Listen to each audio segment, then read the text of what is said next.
Chapter 85. The Oubliettes of Cardinal Mazarin. First, on arriving at the door through which Mazarin had passed, D'Artagnan tried in vain to open it, but on the powerful shoulder of Porthos being applied to one of the panels, which gave way, D'Artagnan introduced the point of his sword between the bolt and the staple of the lock. The bolt gave way, and the door opened. As I told you, everything can be attained, Porthos, women and doors, by proceeding with gentleness. You're a great moralist, and that's the fact, said Porthos. They entered, behind a glass window, by the light of the cardinal's lantern, which had been placed on the floor in the midst of the gallery. They saw the orange and pomegranate trees of the castle of Rueil, in long lines, forming one great alley and two smaller side alleys. No cardinal, said D'Artagnan, but only his lantern. Where the devil, then, is he? Exploring, however, one of the side wings of the gallery, after making a sign to Porthos to explore the other, he saw, all at once, at his left, a tub containing an orange tree, which had been pushed out of its place, and in its place an open aperture. 10 men would have found difficulty in moving that tub, but by some mechanical contrivance it had turned with the flagstone on which it rested. D'Artagnan, as we have said, perceived a hole in that place, and in this hole the steps of a winding staircase. He called Porthos to look at it. Were our object money only, he said, we should be rich directly. How's that? Don't you understand, Porthos? At the bottom of that staircase lies, probably, the cardinal's treasury, of which folk tell such wonders, and we should only have to descend, empty a chest, shut the cardinal up in it, double lock it, go away, carrying off as much gold as we could, put back this orange tree over the place, and no one in the world would ever ask us where our fortune came from, not even the cardinal. It would be a happy hit for clowns to make, but as it seems to be unworthy of two gentlemen, said Porthos. So I think, and therefore I said, were our object money only, but we want something else, replied the Gascon. At the same moment, whilst D'Artagnan was leaning over the aperture to listen, a metallic sound, as if someone was moving a bag of gold, struck on his ear. He started. Instantly afterward a door opened and a light played upon the staircase. Mazarin had left his lamp in the gallery to make people believe that he was walking about, but he had with him a waxlight, to help him to explore his mysterious strong box. Faith, he said, in Italian, as he was reascending the steps and looking at a bag of reals, faith, there's enough to pay 5 councillors of Parliament and 2 generals in Paris. I am a great captain, that I am. But I make war in my own way. The 2 friends were crouching down, meantime, behind a tub in the side alley. Mazarin came within 3 steps of D'Artagnan and pushed a spring in the wall. The slab turned and the orange tree resumed its place. Then the cardinal put out the waxlight, slipped it into his pocket, and taking up the lantern, now, he said, for Monsieur de la Fère. Very good, thought D'Artagnan, 'tis our road likewise, we will go together. All 3 set off on their walk, Mazarin taking the middle alley and the friends the side ones.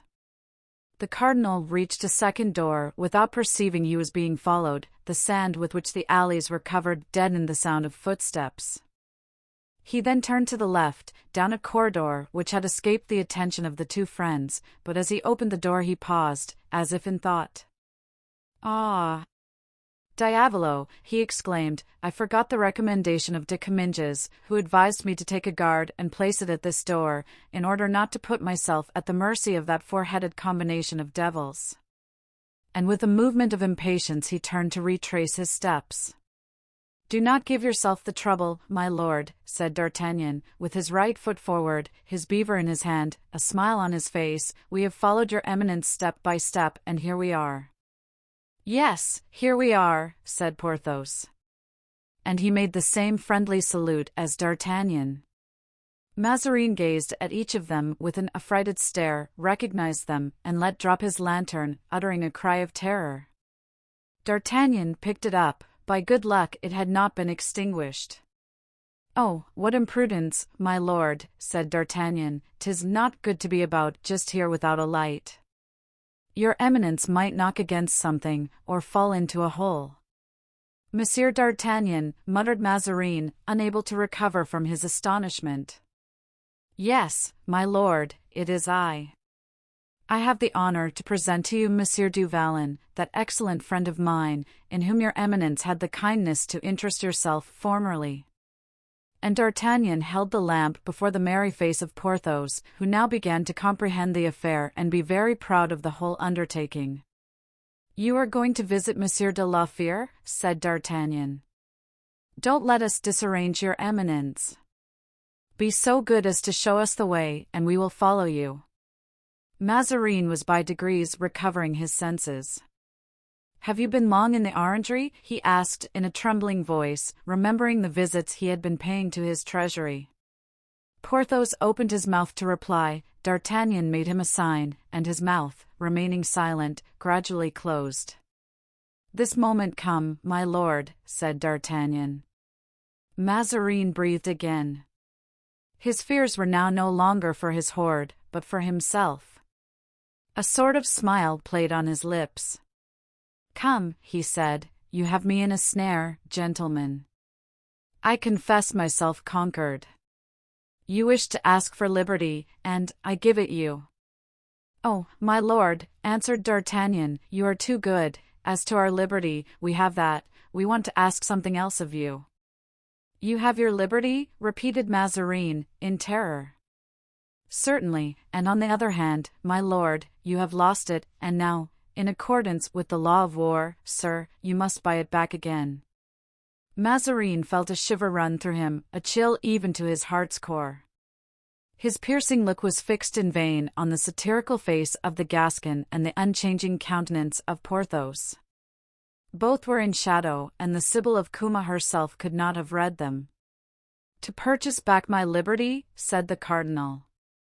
Yes, my lord.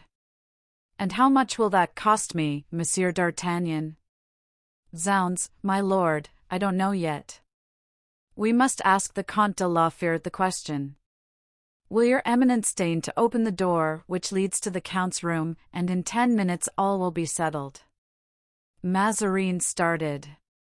My lord, said D'Artagnan, your eminence sees that we wish to act with all formality and due respect, but I must warn you that we have no time to lose. Open the door then, my lord, and be so good as to remember, once for all, that on the slightest attempt to escape or the faintest cry for help, our position being very critical indeed, you must not be angry with us if we go to extremities. Be assured, answered Mazarin, that I shall attempt nothing. I give you my word of honor. D'Artagnan made a sign to Porthos to redouble his watchfulness, then turning to Mazarin, now, my lord, let us enter, if you please.